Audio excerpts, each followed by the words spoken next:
Assalamualaikum warahmatullahi wabarakatuh. Perkenalkan, nama saya Cynthia Nabila.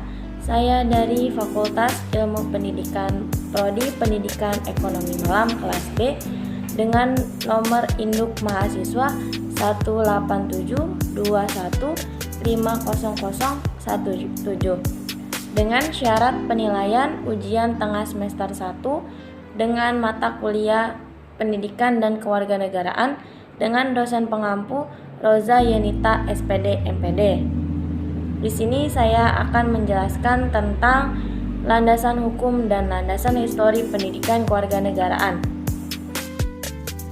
Yang pertama ada landasan hukum pendidikan kewarganegaraan, yaitu terdiri dari Undang-Undang 1945 yang di dalamnya terdiri dari pembukaan Undang-Undang Dasar 1945 alinea kedua dan alinea keempat. Dan yang kedua ada pasal 27 ayat 1, pasal 27 ayat 3, pasal 30 ayat 1, dan yang terakhir ada pasal 31 ayat 1. Yang kedua ada Undang-Undang nomor 20 tahun 2003. Yang ketiga ada Surat Keputusan Dirjen Dikti nomor 43-Dikti-KEP-2006. Pembukaan alinea kedua, dan perjuangan kemerdekaan Indonesia telah sampailah kepada saat yang berbahagia dengan selamat sentosa mengantarkan rakyat Indonesia ke depan pintu gerbang kemerdekaan Indonesia yang merdeka, bersatu, berdaulat, adil, dan makmur. Dan ada makna dan penjelasan alinea kedua pembukaan Undang-Undang 1945. Yang pertama, ada pengakuan dan penghargaan secara objektif bahkan kemerdekaan Indonesia adalah hasil perjuangan bersama seluruh bangsa Indonesia. Yang kedua, pengakuan akan kesadaran bahwa kemerdekaan negara Indonesia bukanlah akhir perjuangan melainkan pintu masuk bagi terwujudnya sebuah negara Indonesia yang merdeka, bersatu, berdaulat, adil, dan makmur. Dan selanjutnya ada alinea keempat yang berisi kemudian daripada itu untuk membentuk suatu pemerintahan negara Indonesia yang melindungi segenap bangsa Indonesia dan seluruh tumpah darah Indonesia untuk memajukan kesejahteraan umum, mencerdaskan kehidupan bangsa, dan ikut melaksanakan ketertiban dunia yang berdasarkan kemerdekaan, perdamaian abadi, dan keadilan sosial. Maka disusunlah kemerdekaan kebangsaan Indonesia itu dalam suatu undang-undang dasar negara Indonesia yang terbentuk dalam suatu susunan negara Republik Indonesia yang berkedaulatan rakyat dengan berdasarkan kepada ketuhanan yang Maha Esa, kemanusiaan yang adil dan beradab, persatuan Indonesia, kerakyatan yang dipimpin oleh hikmat, kebijaksanaan dalam permusyawaratan atau perwakilan, serta dengan mewujudkan suatu keadilan sosial bagi seluruh rakyat Indonesia. Selanjutnya ada makna alinea keempat, yaitu tujuan negara yang harus menjadi acuan bagi penyelenggaraan pemerintahan itu melindungi segenap bangsa Indonesia dan seluruh tumpah darah Indonesia, dan untuk memajukan kesejahteraan umum, mencerdaskan kehidupan bangsa, dan ikut melaksanakan ketertiban dunia yang berdasarkan perdamaian abadi dan keadilan sosial. Yang kedua ada negara konstitusional, yaitu negara berdasarkan Undang-Undang Dasar. Yang ketiga, negara republik demokrasi dengan dasar kedaulatan rakyat. Yang keempat, dasar negara yang berisi ketuhanan yang Maha Esa, kemanusiaan yang adil dan beradab, persatuan Indonesia, kerakyatan yang dipimpin oleh hikmat, kebijaksanaan dalam permusyawaratan atau perwakilan. 5. Keadilan sosial bagi seluruh rakyat Indonesia. Selanjutnya ada bunyi pasal 27 ayat 1 yang berbunyi segala warga negara bersamaan kedudukannya di dalam hukum dan pemerintahan dan wajib menjunjung hukum dan pemerintahannya itu dengan tidak ada kecualinya. Dan selanjutnya ada pasal 27 ayat 3 yang berbunyi setiap warga negara berhak dan wajib ikut serta dalam upaya pembelaan negara.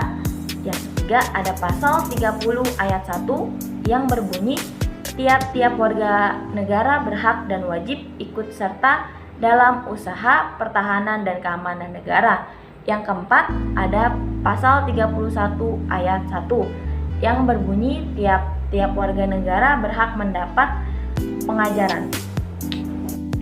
Dan selanjutnya ada definisi pendidikan menurut isi dari Undang-Undang Nomor 20 Tahun 2003, yaitu pendidikan adalah usaha sadar dan terencana untuk mewujudkan suasana belajar dan proses pembelajaran agar peserta didik secara aktif mengembangkan potensi dirinya untuk memiliki kekuatan spiritual keagamaan, pengendalian diri, kepribadian, kecerdasan, akhlak mulia, serta keterampilan yang diperlukan dirinya, masyarakat, bangsa, dan negara. Dan ada berdasarkan KEP Dirjen Dikti nomor 43-Dikti-KEP-2006. Visi MPK termasuk PKN adalah merupakan sumber nilai dan pedoman dalam pengembangan dan penyelenggaraan program studi guna mengantarkan mahasiswa memantapkan kepribadiannya sebagai manusia Indonesia seutuhnya. Selanjutnya ada landasan historis pendidikan kewarganegaraan. Secara historis, PKN sering berganti-ganti nama atau istilah. Dapat dijabarkan sebagai berikut. Yang pertama, perkembangan civis di Amerika.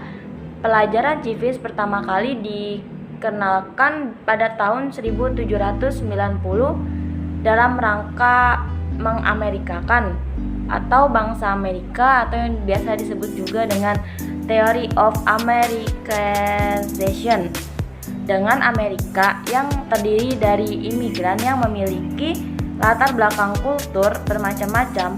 Oleh karena itu, mereka harus diamerikakan supaya warga negaranya memiliki persepsi yang sama tentang negara serta memahami hak dan kewajibannya sebagai warga negara Amerika. Yang kedua, perkembangan civis di Indonesia yang diajarkan di SD, SMP, dan SMA. Yang ketiga, kewarganegaraan pada tahun 1957 membahas cara memperoleh dan kehilangan kewarganegaraan. Selanjutnya ada lanjutan landasan historis. 4. Civis 1961 membahas tentang sejarah kebangkitan nasional, Undang-Undang Dasar 1945, pidato-pidato politik kenegaraan yang terutama diarahkan untuk nation and character building atau bangsa Indonesia. Yang kelima, pendidikan kewarganegaraan pada tahun 1968 yang berdasarkan kurikulum 1968 berada dalam kelompok pembinaan jiwa Pancasila untuk di SD maupun Indonesia. Bahasan daerah olahraga, sedangkan untuk SMA tanpa bahasa daerah.